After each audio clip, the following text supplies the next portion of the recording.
મહુવાના તલગાજરડા અને તરેડ રોડ પરના કારખાનાઓ દ્વારા પર્યાવરણને થતું નુકસાન, કાયદાકીય પગલાં ભરવાની માગ. મહુવાના તલગાજરડા અને તરેડ રોડ પર આવેલા કારખાનાઓ દ્વારા ડુંગળીનું પ્રદૂષિત પાણી ખુલ્લામાં છોડવામાં આવતા આસપાસના ખેતરો અને ભૂગર્ભજળ દૂષિત થઈ રહ્યા છે, જેનાથી ખેતી અને પર્યાવરણને ગંભીર નુકસાન થઈ રહ્યું છે. ખેડૂતોએ આ મામલે સરકાર અને પર્યાવરણ વિભાગને તાત્કાલિક કડક કાર્યવાહી કરવાની વિનંતી કરી છે. પાણી પ્રદૂષણ નિયંત્રણ અને નિવારણ અધિનિયમ 1974. આ કાયદો જળ સંસાધનોને પ્રદૂષણથી બચાવવા માટે બનાવવામાં આવ્યો છે. તેની મુખ્ય જોગવાઈઓ નીચે મુજબ છે. કલમ 24. કોઈપણ વ્યક્તિ કે ઉદ્યોગને કોઈપણ નદી, કૂવા કે જળસ્રોતમાં પ્રદૂષિત કે ઝેરી પદાર્થો છોડવાની મનાઈ ફરમાવે છે. આ કલમનો ભંગ કરનારને 3 મહિનાથી લઈને 6 વર્ષ સુધીની કેદ અને દંડ થઈ શકે છે. કલમ 25.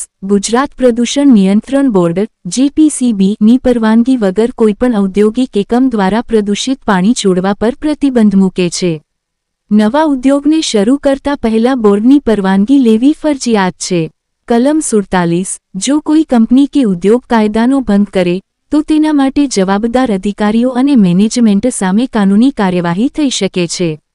પર્યાવરણ સુરક્ષા અધિનિયમ 1986.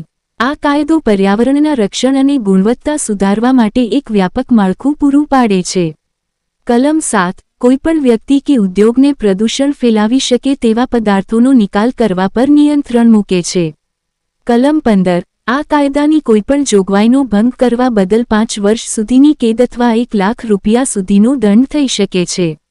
જો ગુનો ચાલુ રહે તો દરરોજ 5,000 રૂપિયાનો વધારાનો દંડ પણ લાગુ થઈ શકે છે.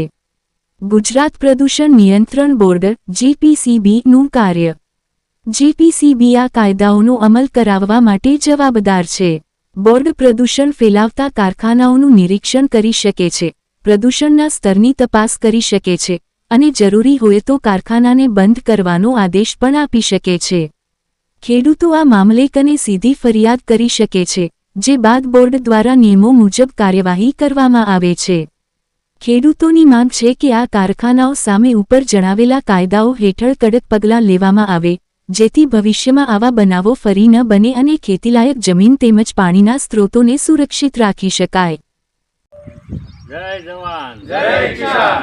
ઉસાદ કરો ઉસાદ. જય જવાન જય જવાન જય કિસાન. જય જવાન જય કિસાન. મારું નામ વાળા મહેન્દ્રસિંહ પ્રતાપસિંહ, તલગાજડા ગામ સ્થાનિક આગેવાન. અમારા ગામના ખેડૂતોની અવારનવાર રજૂઆતને ધ્યાનમાં રાખીને તલગાજડા તરેડ રોડ ઉપર જે અમારા ડુંગળીના કારખાના આવેલા છે, ત્યાં એ લોકો કેમિકલ યુક્ત વેસ્ટ પાણીનો નિકાલ એ લોકોને પોતાની જમીન કાયદેસર રાખી અને કરવાનો હોય છે. એ પાણીનો નિકાલ અત્યારે એ લોકો નદીમાં અને ઓકળામાં અમારે કર્યા છે, જેથી ચોમાસાના પ્રવાહની લીધે અમારે એ પાણી ટૂંકમાં તલગાજડા ગ્રામ પંચાયતનો જે કૂવો છે, ગામ કૂવો, એમાં પાણી પહોંચાડે છે નળ દ્વારા ઘરે ઘરે.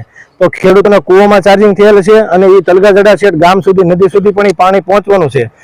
તો આપણા મીડિયાના મિત્રો મારફત દ્વારા અમે એટલું કહેવા માંગીએ છીએ પ્રશાસનને કે આ પાણી કાયમી ધોરણે બંધ કરવામાં આવે અને એની તાત્કાલિક નિર્ણય લઈ અને કાયમી બંધ કરવામાં આવે એવી અમારી ગામ લોકોની માંગણી છે.